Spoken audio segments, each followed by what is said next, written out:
외부 효과란 거래 당사자들이 비용과 편익을 온전히 부담하지 않고 관련 없는 제3자에게 떠넘기는 경우를 말합니다. 즉, 내 의지와 상관없이 타인의 경제활동을 인해 겪는 악영향 혹은 공짜 수혜를 일컫는 것이죠. 경제에서 시장은 가장 효율적으로 자원을 분배하는 역할을 합니다. 그런데 외부 효과가 커지면 이 역할을 수행하지 못하는 시장 실패가 일어날 수 있습니다. 외부 효과의 구체적인 예시는 무엇이며 그 영향을 축소하려면 어떻게 해야 할까요? 더 쉽게 이해할 수 있도록 외부 효과의 예시를 들어보겠습니다. 공장의 대기 오염은 대표적인 부정적 외부 효과인데요. 공장은 제품 원가는 부담하지만 굴뚝에서 나오는 매연은 주변에 사는 모두가 함께 들이마셔야 하죠. 만약 매연으로 인한 비용을 공장주만이 온전히 지불했다면 이게 부담스러워서라도 공장주는 제품 생산을 줄이거나 공기정화 장치를 설치할 것입니다. 그러나 매연의 피해가 주민들에게 분배되기에 탄소와 먼지가 과도하게 배출되는 것입니다. 그런가 하면 긍정적 외부 효과도 있습니다. 단, 이름과 달리 긍정적 외부 효과도 바람직하진 않습니다. 백신을 예로 들어볼까요? 사람들은 시간과 비용, 고통, 그리고 부작용 위험 대비 백신을 통해 확보되는 안전을 저울질하여 접종을 결정합니다. 그런데 개인이 백신을 맞았을 때 얻는 이익보다 사회 구성원 전반이 예방접종할 시 집단 면역이 가져다주는 이익이 훨씬 큽니다.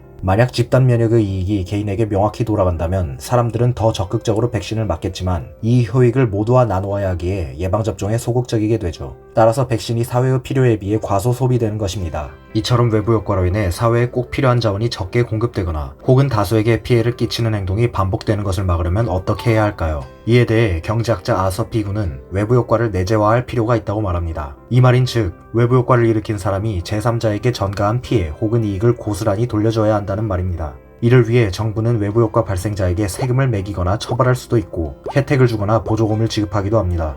이를 앞서 소개해드린 경제학자의 이름을 따서 피구세라고 부르는데요. 그 대표적인 예시가 탄소세입니다. 세계 각국의 공장들은 정부나 다른 기업으로부터 탄소를 내뿜는 양만큼 배출권을 사야 하는데요. 이는 매연으로 인한 피해를 금전적으로 환산하여 공장이 부담하게 하는 제도입니다. 이 외에도 외부 효과를 해결하기 위한 다양한 제도들이 있습니다. 소비자가 전기차를 구매할 때 보조금을 지급하거나 신기술 개발자에게 배타적인 경제적 이익을 보장하는 특허 제도도 이에 해당합니다.